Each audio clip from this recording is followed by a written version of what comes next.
Today we're going to be taking a look at the first comic book appearance of Batman, all the way back in Detective Comics issue 27.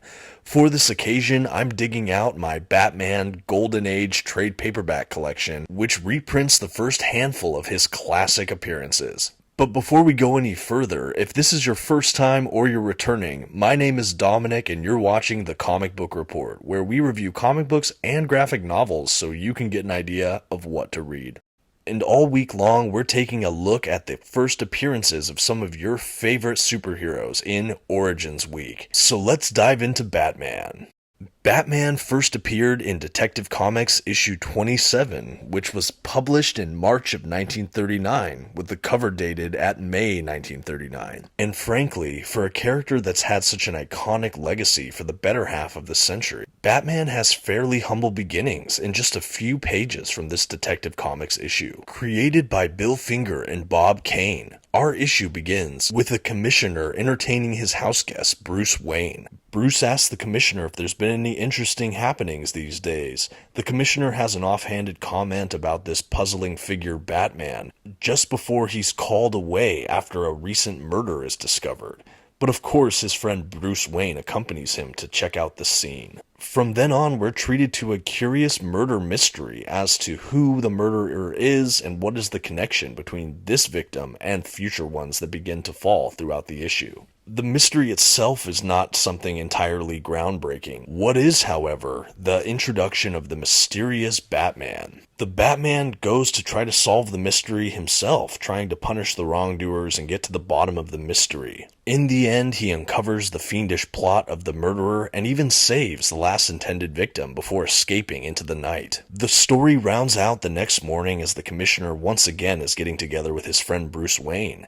The Commissioner explains to him what ended up happening with this whole investigation and the matters of the Batman, before remarking to himself that Bruce Wayne himself is a nice fellow who lives quite a boring life. As readers were treated to the last few images of the comic, revealing that when Bruce exits his closet, he comes out as this figure, the Batman. As a lifelong fan of Batman, every so often it's really fun to venture back into these origins of the character. Surprising to some perhaps, the first supporting character to ever be introduced in the Batman universe is this Commissioner, who we know to be Commissioner Gordon. I really enjoyed in this first appearance that we have Commissioner Gordon having a relationship with Bruce Wayne. I've felt in more recent comics, the relationship between Commissioner Gordon and Bruce Wayne is tenuous at best, the relationship really being more between Gordon and Batman.